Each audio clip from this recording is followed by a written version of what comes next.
The vibrational trap. How 7 invisible mistakes are secretly locking you out of your highest self.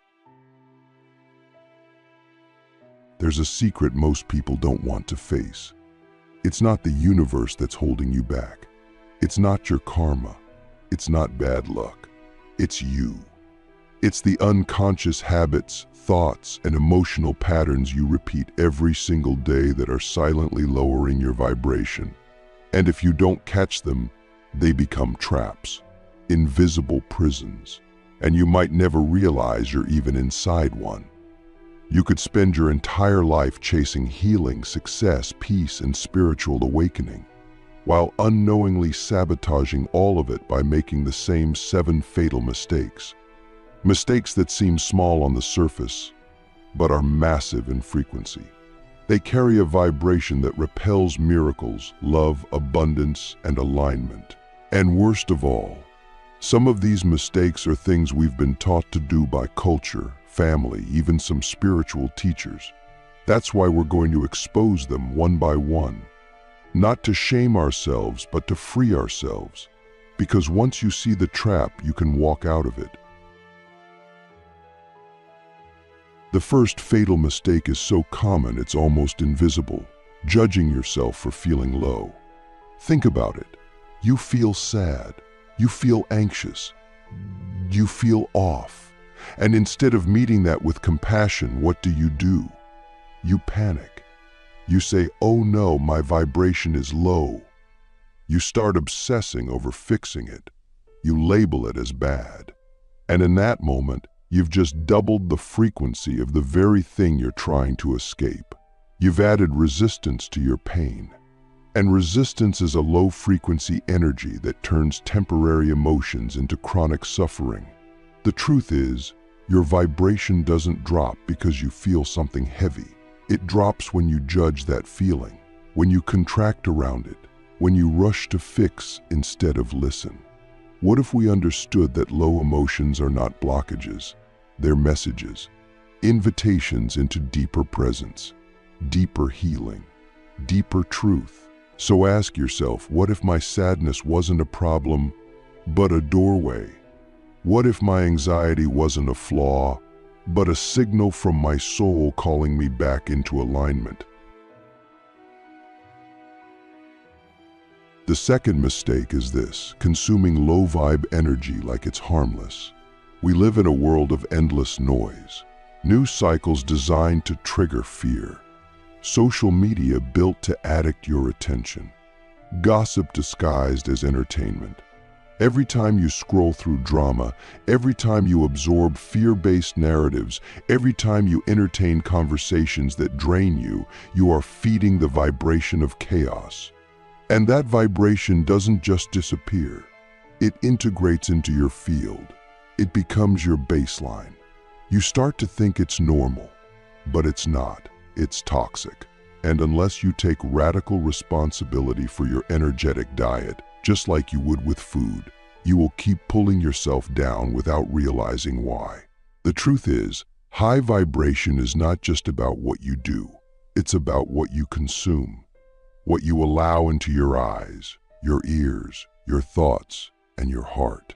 So ask yourself, if my energy was a garden, what seeds am I planting every time I scroll, watch, or tune in? What would happen if I became ruthlessly selective about what I feed my spirit?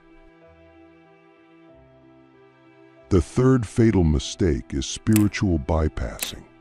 And this one is dangerous because it looks like progress. It feels like healing, but it's actually avoidance wearing a spiritual mask. You say, everything happens for a reason, but deep down you haven't faced your grief. You say, I forgive them, but you haven't felt your anger. You say, I'm high vibe only, but really, you're terrified of your own shadows. You've built a spiritual identity that's allergic to discomfort, and that identity will trap you in a loop of suppression, not liberation, because you can't ascend by avoiding your humanity.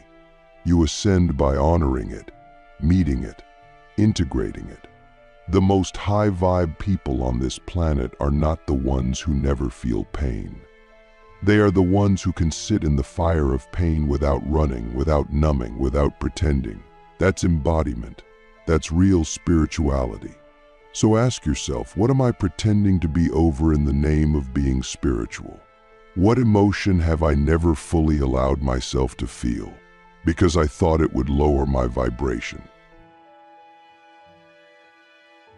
The fourth mistake is a silent killer of frequency, unconscious self-betrayal.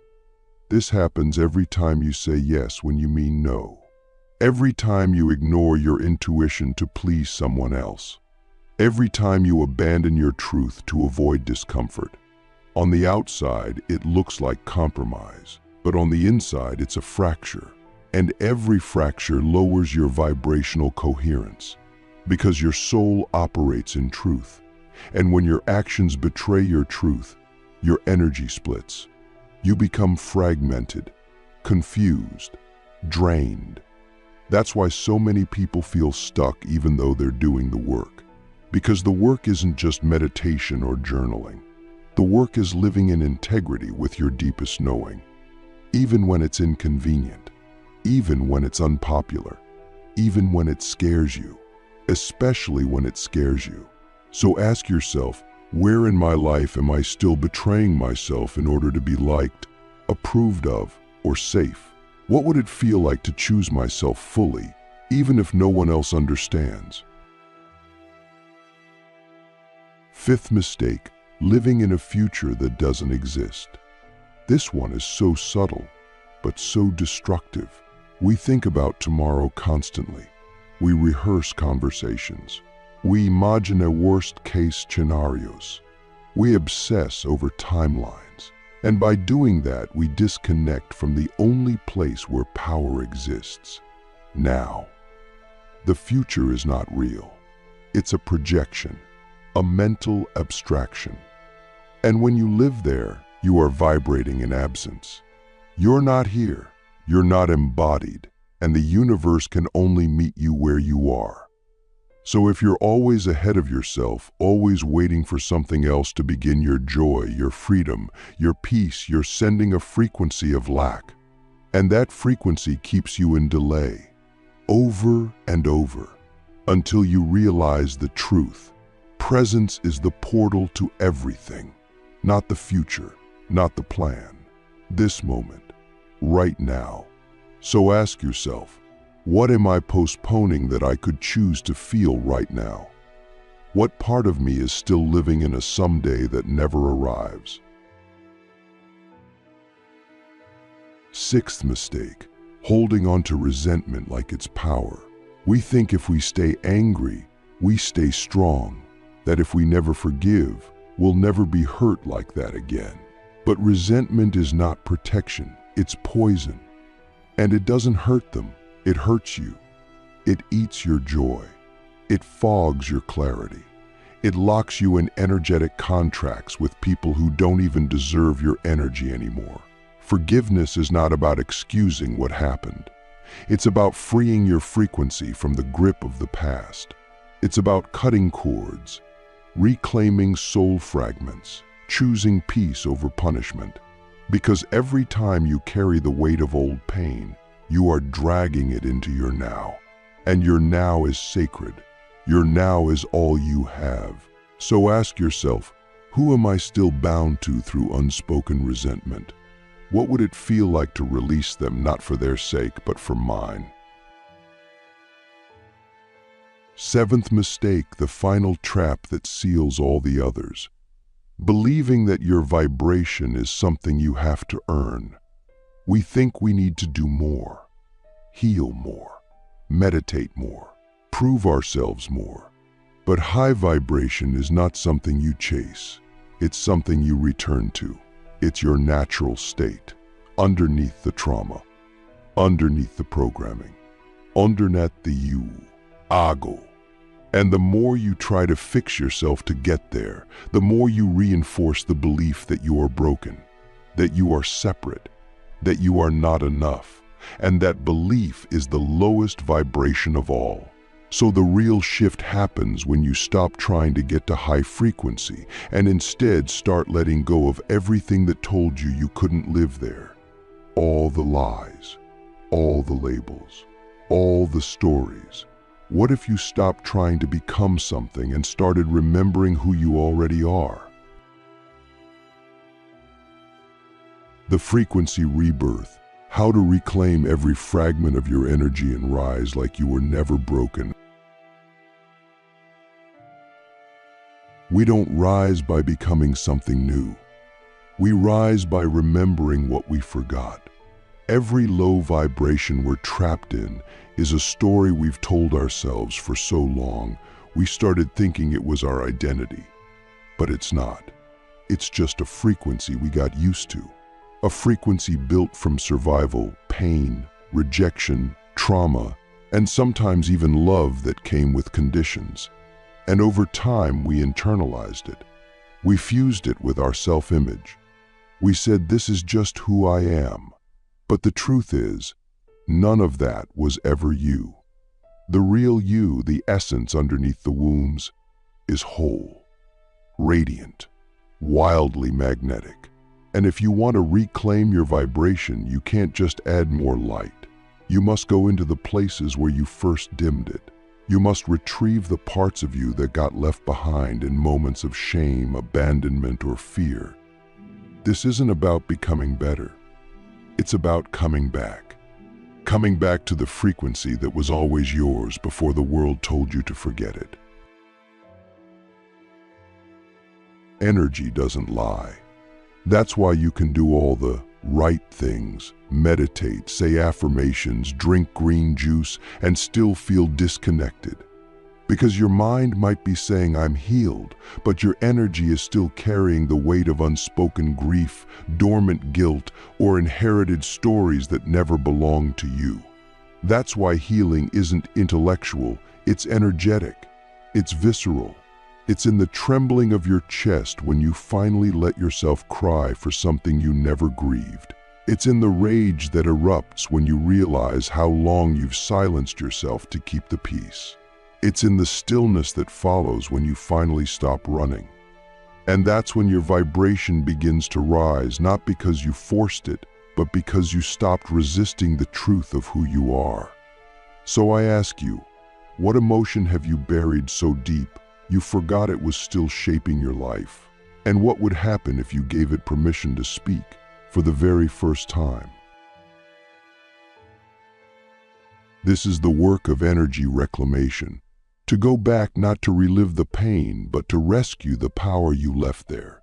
Imagine your life as a timeline of moments where parts of you fractured, moments where you had to be smaller to survive, quieter to be accepted, tougher to avoid pain. In each of those moments, a piece of your vibration was sealed off. And until you go back, through memory, through presence, through ceremony, you'll keep living with a portion of your power offline. You'll feel it as stagnation, confusion, or chronic fatigue that no physical rest can solve. Because it's not your body that's tired, it's your spirit. It's tired of acting like a version of you that was never real. That's why the deeper you go into shadow work, inner child healing, or ancestral clearing, the lighter you feel. Not because you're adding something, but because you're finally dropping what was never yours to carry. So ask yourself, if I could speak to every version of me that I abandoned to survive, what would I say to them now? And what wisdom do they hold for me in return? One of the most powerful practices I've ever done, something I still do, is sitting in silence and calling back my energy from every person, place, and version of me that no longer serves. Not with force, with love. I close my eyes and say, I call back my energy from every relationship that drained me. I call back my power from every lie I believed about myself. I call back my joy from every place I learned to be numb. I forgive myself for leaving, and I welcome myself home. Like puzzle pieces clicking in. And I realize I was never missing. I was just scattered. And now I'm whole again. This isn't just poetic, it's quantum. When you call your energy back, your frequency recalibrates. You stop leaking power into the past. You stop vibrating in memories. You become fully present, and presence is the highest vibration of all. But let's go deeper, because there's one more layer to this that most people ignore. You can't rise in vibration if your nervous system is still locked in survival. You can't meditate your way into peace if your body believes you're not safe. You can't manifest freedom if your inner child is still bracing for punishment. That's why nervous system regulation is not optional, it's foundational. Your vibration is not just your thoughts. It's the frequency of your biology. It's in your breath, your tone of voice, your posture. So if you want to rise, you have to teach your body what safety feels like. You do that through breath work, through stillness, through movement, through boundaries, through slowing down, through saying no without apology. You do it every time you remind your body, you don't have to perform anymore. You're safe now. You're home. So ask yourself, what does my nervous system still believe it needs to brace for? And how can I show my body that the war is over? As your nervous system softens, your energy becomes more open. And as your energy opens, life starts responding differently. People treat you differently. Opportunities find you. Synchronicities unfold. Not because you forced it, but because you finally stopped blocking it. That's the paradox of vibration. The higher you go, the less you chase, the less you prove. You become a beacon, not a beggar, and that energy is undeniable. People won't always know what changed, but they'll feel it. They'll say, there's something about you, and what they're sensing is your coherence, your wholeness, your truth. You've stopped leaking energy into trying to be enough, and you've started living like you already are. That's magnetism. That's quantum alignment. That's reality bending around your frequency instead of you bending yourself to match the world. So I ask you, what would it feel like to stop trying to be magnetic and instead just be the most honest, grounded, fully expressed version of yourself? And finally, we must speak about devotion. Because rising in vibration isn't an aesthetic. It isn't a trend.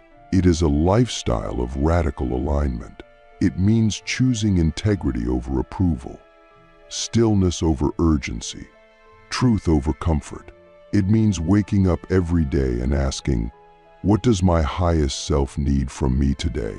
Not in a performative way, not to prove anything, but because you care.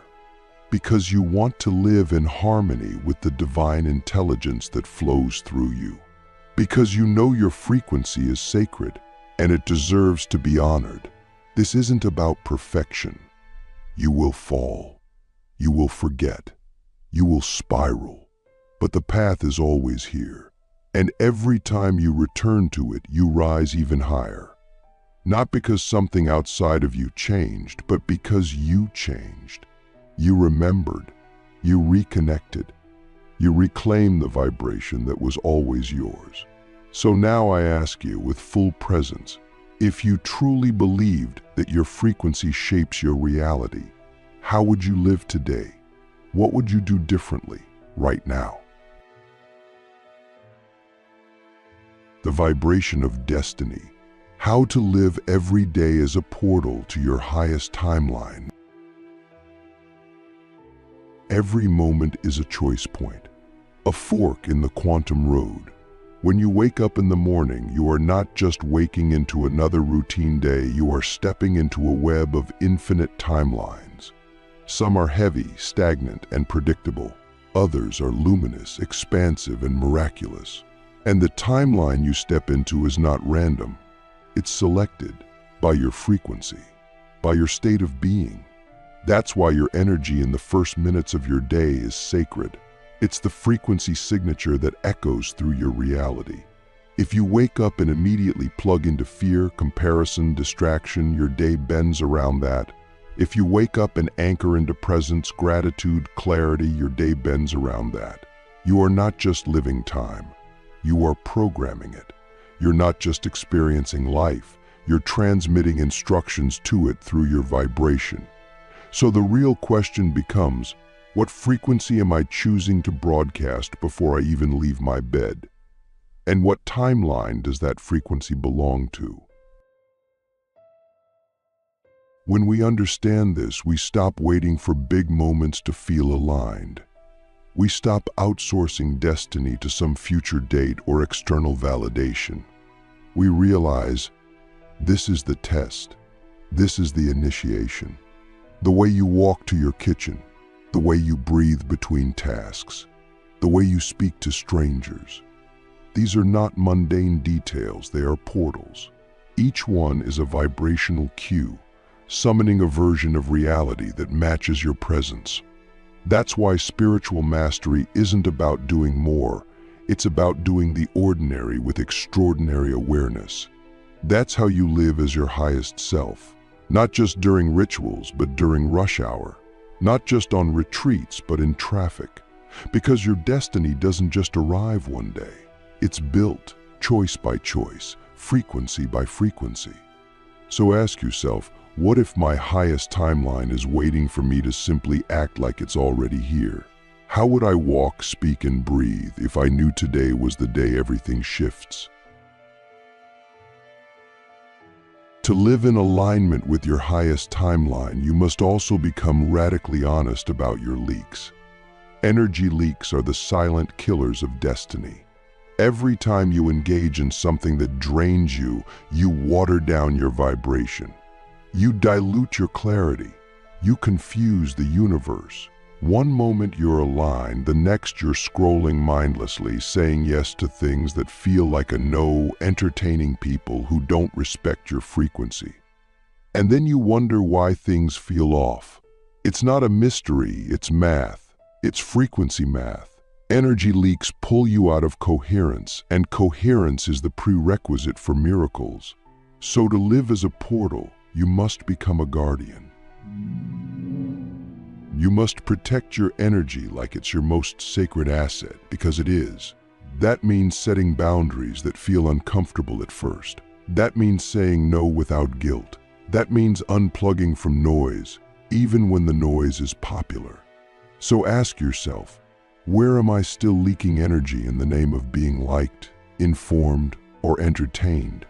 And what would it look like to seal those leaks, starting now? There's also a deeper layer to this work that most people never reach. Embodied prophecy. That's when you stop waiting for signs and start becoming the sign. You stop asking for proof and start living like the proof. That's when your life stops being a question mark and becomes an exclamation point.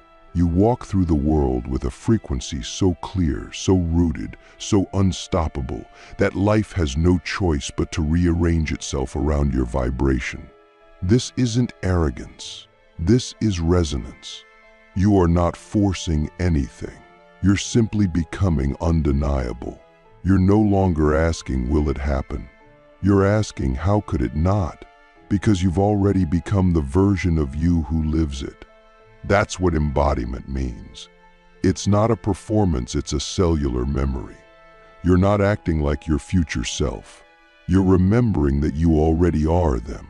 So let me ask you, what would it feel like to stop asking for permission to rise and just rise?